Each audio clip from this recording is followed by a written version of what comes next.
Hello বন্ধুরা, আমি এই শুয়োরের মাংসটা কেটে নিয়েছি। তোমাদেরকে আজকের ভিডিওতে দেখাবো এই শুয়োরের মাংসটা কী করে রান্না করে খেতে হয়। পেস্টের জন্য সব নিয়ে নিয়েছি: জিরা, রসুন, আদা, গোলমরিচ, পেঁয়াজ, গোটা গরম মশলা। এটা পেস্ট করে নেব।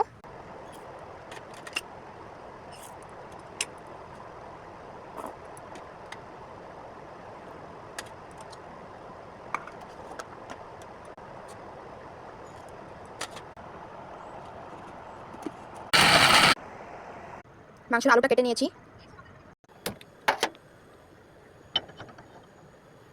তেলটা দিয়ে দেবো। তেলটা গরম হয়ে গেছে, আলুটা ভেজে নেব।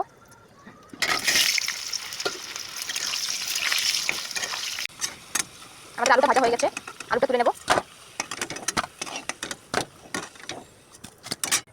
জিরাটা ঢেলে দেবো, দিয়ে দেবো, দিয়ে দেবো। নাড়াচাড়া করে রেখে দেবো, দেবো।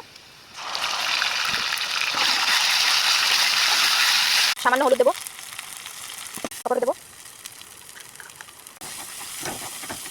ঢেলে দেবো।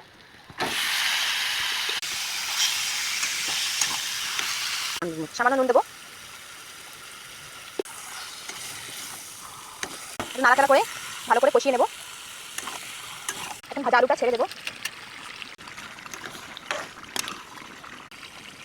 এই মাংসটা অল্প একটু ঝোল দেবো।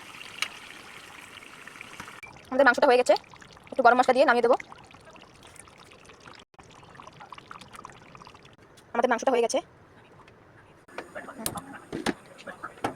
ভাতটা বসিয়ে দিয়েছি।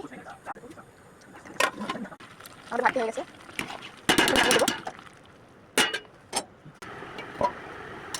আমাদের ভাত আর শুয়োরের মাংস রান্নাটা হয়ে গেছে। যারা যারা এই মাংসটা খেতে ভালোবাসে তারা কমেন্টে অবশ্যই বলবে।